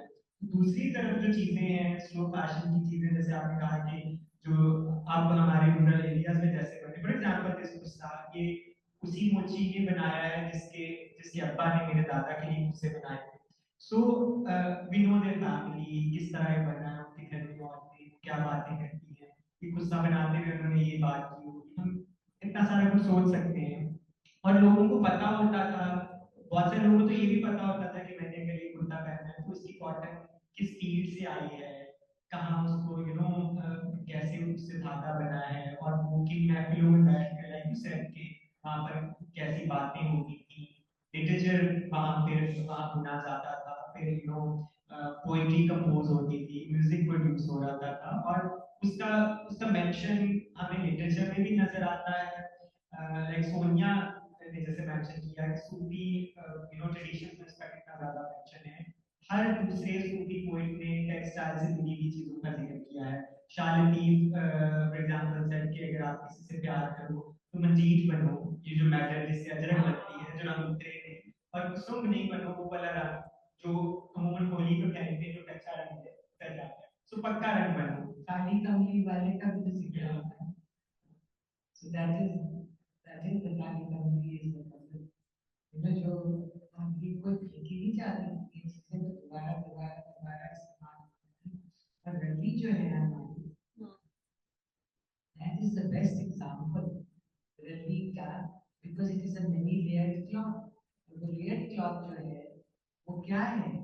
वो ऊपर की तय तो आप अच्छी खूबसूरत नई बेशक इस्तेमाल करें, मगर उसके अंदर बिकॉज सुई भी तो जाएगी ना उसको होल्ड करने के लिए, 2-3 लेयर्स होंगे, तो जितना नरम कपड़ा होगा उतना बेहतर होता है। नरम जल्दी होगा जब इस्तेमाल शुदा होगा, when it has been used 100 times and it becomes so soft. For example, सना को मैंने कहा सना को तो दुपट्टा का बड़ा नरम है, तो कहीं भी धूल के बैठता है। So if I want to make a rally, then I will use something which has been washed 120 times to layer it, so that जो बना रहा है जो सी रहा है उसको ऐसी रहेगी है तो उसकी सुई आराम से घुस जाए उसके अंदर चली जाए बाकी पहला। So these things are very very important, and I think जो मैं as an educationist आपको का educationist आ रहा हूँ कि मेरा ये ख्याल है कि बच्चों को at the school level is extremely important to introduce it into their textbooks about learning about नहीं चाहे पाकिस्तान की झंडे सिर्फ 14 अगस्त को मार्च करें, but otherwise to introduce it as an everyday thing. Now yet nobody, I have a little 9-year-old at home, and she's been asked to make so many things to school, but never asked anything which has been a precious memory for her, because that will start the conversation and then remember things.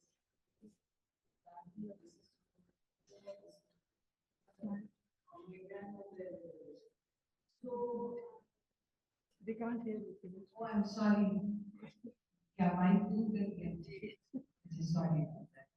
So yes, so that's what I was saying, that it's very very important that we can't blame people, we can't blame the education board, and I don't like to blame anybody, but I think this is a gentle reminder for them to introduce the collective memory, the Apnaiyiat, the belonging, the pride, the identity of pride in their curriculum, not as a curriculum, but as an activity or whatever. But it's important to reinforce that. Extremely important to reinforce that. Sure. Thank you, Ismail. And Abdulman, if you want to add something to that. Yeah, I think my thoughts are very similar. Like Mrs. Ismail mentioned of flag, and we call it my mom's झंडा जो उन्होंने बनाया था मेरे बचपन में. There was a healthy competition मेरी अम्मा और फूफो के दरमियान कि कौन ज्यादा खूबसूरत झंडा बनाएगा. तो मुझे अभी याद आया कि अब तो जो हम झंडे भी यूज करते हैं वो हर साल दुकानें भरी हुई हैं, वो इंडस्ट्री में पॉलिएस्टर के झंडे एक दफा लगाए हैं, उसके बाद हवा में गलसर जाते हैं, नीचे गिरे हुए कोई की रिस्पेक्ट नहीं है. तो लोग घरों में भी झंडे बनाते हैं, सब लोग ही ऐसे करते हैं. I said we should give it as an assignment. Maybe you make the flag and use those flags. And I think that will of course start another conversation, which is very important also. Yes, उस झंडे से जो हमारा प्यार और रिश्ता होगा वो अलग ही होगा. और बहुत सी चीजें कपड़ों के साथ हमारा जैसे कोई अपनाइयत का रिश्ता नहीं है, उसी तरह झंडों के साथ भी नहीं है कि इस तरह से झंडे आए. आई रिमेम्बर कि इंडिया में तो उन्होंने ये लॉ बहुत टाइम तक इम्पोज रखा कि जो इंडिया का झंडा है वो सिर्फ जो हैंड वूवन कपड़े से होगा और नेचुरली डाई होगा. और ये बहुत ऐसा रहा है वहां पर भी इम्प्लीमेंट तो नहीं हो रहा था. There is a law India में इस चीज का. But like हमारा जो बहुत स्पेशल झंडा है, the one which Shamoon has donated and given as a gift to the school, and that is so large that उसको पूरा स्कूल जो है और जो बच्चे आते हैं मेहमान हमारे वो लेके सर के ऊपर खड़े होते हैं. It covers the whole courtyard. It covers the whole courtyard. So it is like 200 and something feet long and I don't know 100 feet wide or 300 feet long or something like that. It's absolutely huge. But हमारे लिए it is so special And I don't think that anybody from any graduating batch ever forget that Chanda being unfurled on and held over them on the 14th of August. And we all make sure we get here before the flag hosting on 14th August, which is a holiday and it's early morning, but we all alumni, most of us, we do mark it as an activity we do. We don't do it at home as such, but we do, and that's the beautiful thing about IVF. No, we do put it at home as well. Yeah. No, but it's this thing about, I'll just conclude this session by saying that Apnaiyiat, you have an Apnaiyiat with the school and we have an Apnaiyiat with the school, and that is why this space, and Abdul Rahman and Sonia and all our like-minded friends, this is such a wonderful space, not in terms just physically, I mean intellectually, and we have this space and where we can talk about these things and it feels promising. It's you feel that, you know, since we are influencers for the next generation, so it's promising to see that at least we are on the track, and hopefully inshallah things will get sane, the insanity and the madness will subside eventually. Absolutely. So over to you, Dr. Uzma. I will just say a few words to thank. Actually, Asiya, why don't we open it up for Q&A first? Oh, Why yeah, don't we sure. open it up to the audience, any because questions? it's so rich, you know, there's so much going on here. Let's have a little bit of a conversation, then we can Do we have any questions online from the online audience? Do we have any questions from them?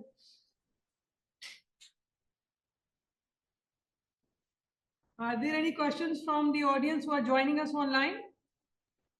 I don't see anything in the chat. Is there Right. anything? Is there any further conversation in the group itself? No, I think we are just basking in this warm Yeah. we just had, and we're kind of slightly mesmerized as well. So I will just like to introduce Dr. Uzma to the audience who are here. Dr. Uzma Rizvi is an anthropological archaeologist. Sorry, Dr. Uzma. She received a PhD in anthropology from the University of Pennsylvania, followed by a postdoctoral fellowship at Stanford University. She specializes in archaeology of the first cities while teaching anthropology in ancient urbanism, new materialism, critical heritage studies, decolonization, the post-colonial critique, and social practice. Her own work intentionally interweaves archaeology with cultural criticism, philosophy, critical theory, art, and design. With nearly 2 decades of work on decolonizing methodologies, intersectional and feminist strategies, and transdisciplinary approaches, her work has intentionally pushed disciplinary limits and demanded ethical decolonial praxis at all levels of engagement, from teaching to research. She is the principal investigator for the Laboratory for Integrated Archaeological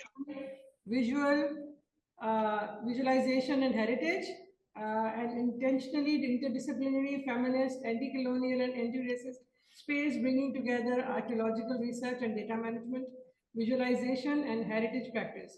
She is currently working with her team at the UNESCO World Heritage Site of Mohenjo-Daro, Pakistan, and she is the president of the Academic Senate and a very, very dear friend. So Yes. Oh, thank you so much. Thank you, Asiya.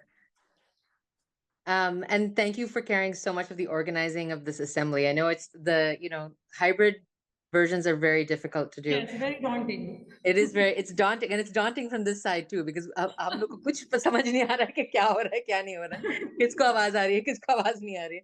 So I hope you can hear us. If you can't hear me, please let me know. We can hear you. We can hear you fine. Okay.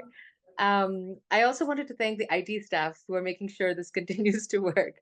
And of course, your students who engaged with the concept of Apnaiyiat in such a thoughtful and thought-provoking way. I thought that video was just beautiful, and I wish I was there to see the materials. I wish I was there. So good morning, good afternoon, good evening to all of you joining us from the various time zones and geographies.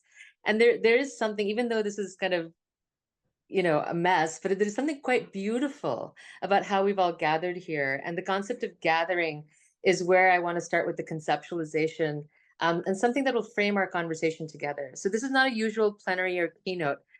It's actually explicitly not about me and my thoughts, but it's a space where I'm gathering what I've heard today and opening the space for all of you to share so we can collectively think about what Apnaiyiat means. So gathering for me also has a sense, and this is, I'm going to use Urdu here, and I'll keep going back and forth a bit. You know, this idea of sametna. तो हम जितने ideas थे आज, I'm going to try to like bring them together and order them in some ways. I keep thinking, you know, I love listening to Abdul Rahman because he always reminds me of my nani, my dadi, you know, the ways in which our grandparents really have influenced how we think and move in the space in the world. And my nani always used to say, and actually both of them used to say this, हम लोग जब बच्चे थे तो drawing room में हमारा सब school के बाद हम लोग आके वहीं बैठ के सब homework करते थे. So before dinner, you know, they'd come and be like, sab sameto bhi khane ke time ho gaya, whatever, you know. And so I think of this concept of sametna as gathering, right? And how we can think of what we've done here together as a way of bringing order to things that we were all thinking about and talking about and considering anyways, right? We were all working on this in our own ways. And just to have this conversation and this space is absolutely amazing. It makes, you know, and I feel there's many ways in which we'll talk about Apnaiyiat, but there's a sense of Apnaiyiat right here. Like abhi hum log yahi keh rahe the ki, you know, I never thought a dupatta or a story about a dupatta would make me cry. And Mahnur said the same, like Mahnur sent the text right away. She was just like, the dupatta is making me cry. Like this story is bringing up so much. The moment you said the fabric and the ways in which it's passed down, we all felt it.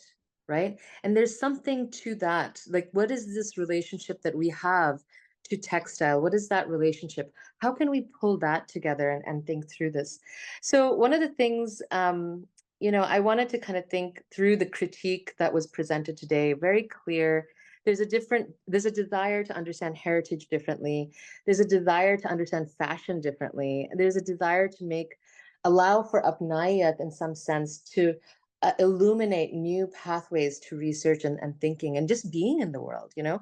So I'm really grateful to the Pakistan Collective for having had those early conversations to identify Apnaiyiat as actually the word, the concept that is allowing so many disparate strands of research to come together. Right? So if we think about the scales of Apnaiyiat in the first panel, we can think about it from this level of the state to the personal to what was in between. So on the level of the scale of state or the nation state, Dr. Asma Ibrahim's sort of presentation took us through this amazing history and heritage of museums through the colonial time period. And it really gave us a sense of the larger imperial framework that museums were doing, like kind of in a top-down approach, right? And the archival images and the letters, that was just amazing. It's just amazing. I mean, I'm an archaeologist, so for me, I'm just like, oh, this is amazing work. So I love being able to understand the materiality and the tactility of our history, right? And I think that's very important because usme bhi apnaiyat hai, right? Because wo hamari history, that's our history.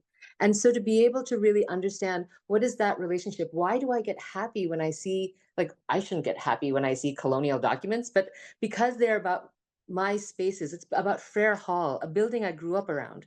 Like that building for me was everything, right? And then, you know, and like the Marriott right across, like, and you know, the piano player at the Marriott, like there are all these things that suddenly came through the moment we began to think about Frere Hall, and that came through the archival image. So again, thinking through how do these material articulations, these buildings suddenly make us remember our childhood, suddenly make us feel like we belong in a space. And one of the things that I thought was really important that Dr. Asma Ibrahim did, that then links again to what Mrs. Shanaz Ismail does towards the end as well.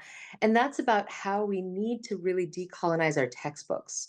What really needs to happen is that we need to influence the curriculum and shift the ways in which we're teaching what it means to be in Pakistan, or what it means to be Pakistani, or what it means to make a textile, what it means to design something, what it means to do a graphic design, what does it mean to be an archaeologist. All of these disciplines can be thought through. So, you know, one of her recommendations, of course, was to do it through ICOM, to develop a glossary, to develop a shared linguistic register, which I think is important because we need to be able to speak across. We have lots of our group from GFA is here, you know, from different parts of the world. We need to be able to have conversations within our groups, but we need to also be able to develop a glossary of terms that moves beyond our groups as well, right? That brings together solidarity so that we are in solidarity with what's happening in Palestine, right? Our resistance, you know, like I think having ways in which all of us in a decolonial, like all of us are against settler colonization. All of us are against the colonial project, whether we see that in a museum or we see that elsewhere. And I think that's precisely where, when we move from the state to the personal, that's where we see Sonia's work, right? Sonia Batla's work and her research. I know, Sonia, you were just like, this is just new, I'm just starting. But I really think that it was important. It's a very important starting point, because you've given us the opportunity to think about Apnaiyiat and what happens when we're separated from our own traditions, right? And kind of the trauma of that. So, and thinking through the impact of partition on craft design, on textile, like thinking through textile as craft, and what, not just what is represented, but how it is represented, right? And I think what's really interesting is your ability to separate what is it that communities wanted to represent, right? What is it that the communities or the individuals or the groups of individuals wanted their shawl to show, right? And how does that in some sense become a place of marking memory? This is very different from what happens then after partition, right? Because then design becomes political. And that's really important because it allows us to really critically evaluate what's happening today.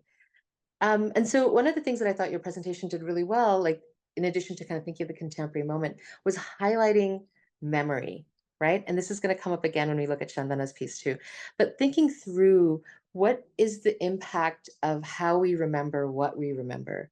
You know, and again, this is another through line that we're going to see come again with Abdul Rahman and Mrs. Shahnaz's work as well. Like this is something that, this idea of memory that's embedded in our textiles, whether it's through the embroidery, it's through the beading, or if it's through the fabric itself, right?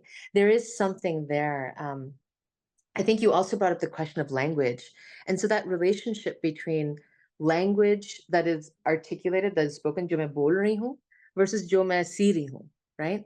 Because that too is a different kind of communication. That too is a language of sorts. So begin to thinking about textile as actually being language. You know, it's actually being something that is communicated. I mean, it's communication design. Like we think about communication design in a broader sense, right? And so really giving it the central space it deserves is what I thought your presentation did really well. You know, you also brought up the third space, and I want to kind of talk about the in between, because I think that's really important for us to understand. The space of in between is a space where we can use it as a space of resistance, but it's also a very liminal space, right? And I'm going to use that to kind of link it into this space that's between the state and the individual, the personal or the community. And that's this in-betweenness that Chandana Wahid's work asked us to consider when we think about evacuee properties, right? And not just evacuee properties as homes, right? Or just structures that were abandoned and then rehabilitated or entered into, but really she's refocusing the entire conversation to understand how it's an act of belonging, right? These are places of belonging. What does it mean to belong to a place once you've left another? So again, I want to kind of have us think through this in relationship to the ways in which Sonia invited us to think about it, which is, you know, the impact of partition on design, on craft. But that impact of partition is felt in all of these different ways, whether it's the migration, the displacement, the sort of idea of resettlement, right? How do we understand that process? So Chandana took us through identity, memory, and dwelling. And we could have used those same sort of ways of belonging when we, as like from Sonia's piece, right? We are having the same conversations in multiple disciplines. And I think this is really important for us to recognize, and also for us to absorb as an important aspect of our understanding ourselves as dealing with the trauma of colonization, right? And because partition is very much the trauma of colonization, right? We can begin to think, so when I was thinking about the shawls, I'm going to kind of go back and forth between the three panel discussions.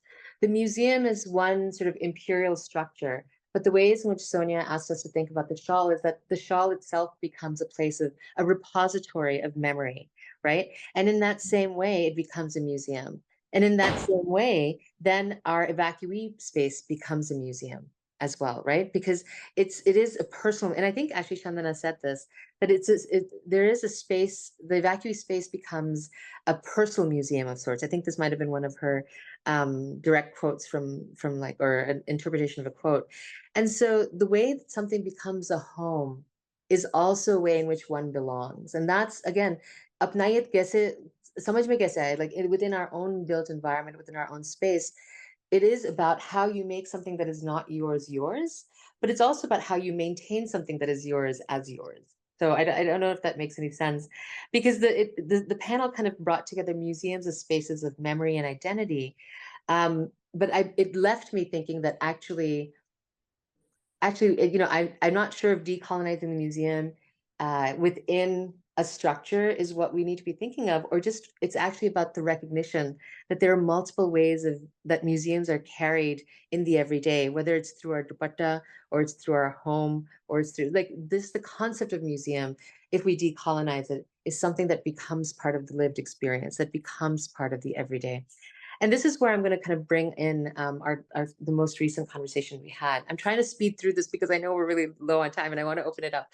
But this really brought together, I thought, all three of those discussions, because it really allowed us to think about that relationship between the tangible and intangible. But I think the most important takeaway from this, and I think that's something that was embedded in what was being said before, but wasn't articulated and explicit, was when Ms. Shanaz Ismail said that Apnaiyiat is about love and respect. And I cannot think about any other, like, I think that is so fundamental to decolonial praxis, but also to the ways in which we understand Apnaiyiat, right? There's something about how you were able to take something so beautiful and amazing as love and respect, but then make it clear that even in the most banal, like in the functional aspects of clothing, that it is even embedded in there, right? And I think that's where the multifunctionality of the dupatta becomes really significant. And it's not just about function then, because it's actually about all the stories that our nanis and dadis have had, our grandparents have had within the dupatta. And as someone who loves to wear dupattas, I don't know if you can see or tell, I have a large collection of dupattas, and they are, and you know, I was thinking about the story that you were telling us, Abdul Rahman, about your nani and about passing those customized dupattas on, and then also thinking about how that links life and death, right? Like these are not small, these are not just textiles, right? These are our lives. These are the ways in which we remember.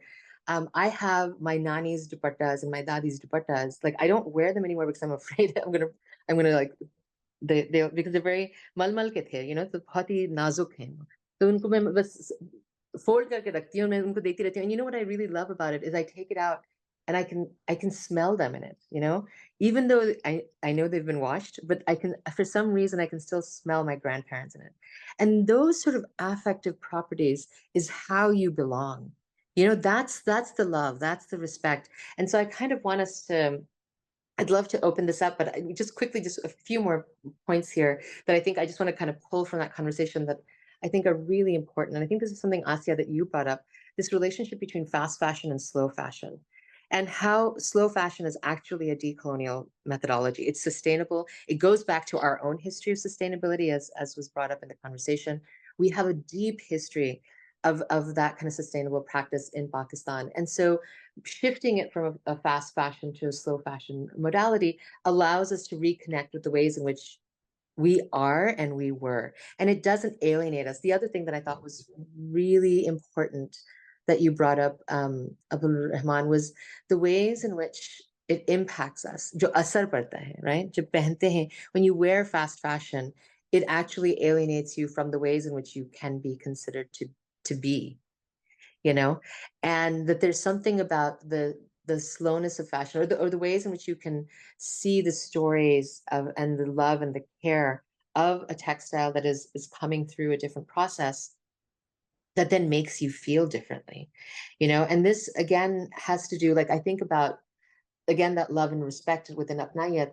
This is not just, you know, once you understand the love and the feeling that is embedded in the textile itself, we then have a different sense of how it impacts our body, right? And this we can branch this out into a more academic conversation about internal colonization and how the moment you have that Apnaiyiat with the clothing that you wear, you can then decolonize yourself from inside, because all of us are carrying with us an internalized sense of a colonial expectation, right? Of how we're supposed to be and how we're supposed to dress and how what makes us look like we're educated, you know? Mujhe yaad hai jab maine dupatta, when I first started wearing my hijab, my mother's friends in Karachi were just horrified. They said, "Humne feminism mein itna humne kaam kiya hai, tumne sab, everything is just gone now because you've started wearing this dupatta." And I was just like, well, what is it about the dupatta that's making us really uncomfortable? Why are you uncomfortable with me wearing this? And it's, you know, it's an important conversation to kind of think through. I'm living in New York now. I live in Brooklyn. I wear shalwar kameez every day, right? And there's politics behind that. There's a reason I'm doing that, because I'm also trying to decolonize the ways in which I can think of myself in this colonial framework. And so I think what I really appreciated about that conversation is that it allowed us insight into, but also methodology forward of how to undo the colonization that's within our bodies.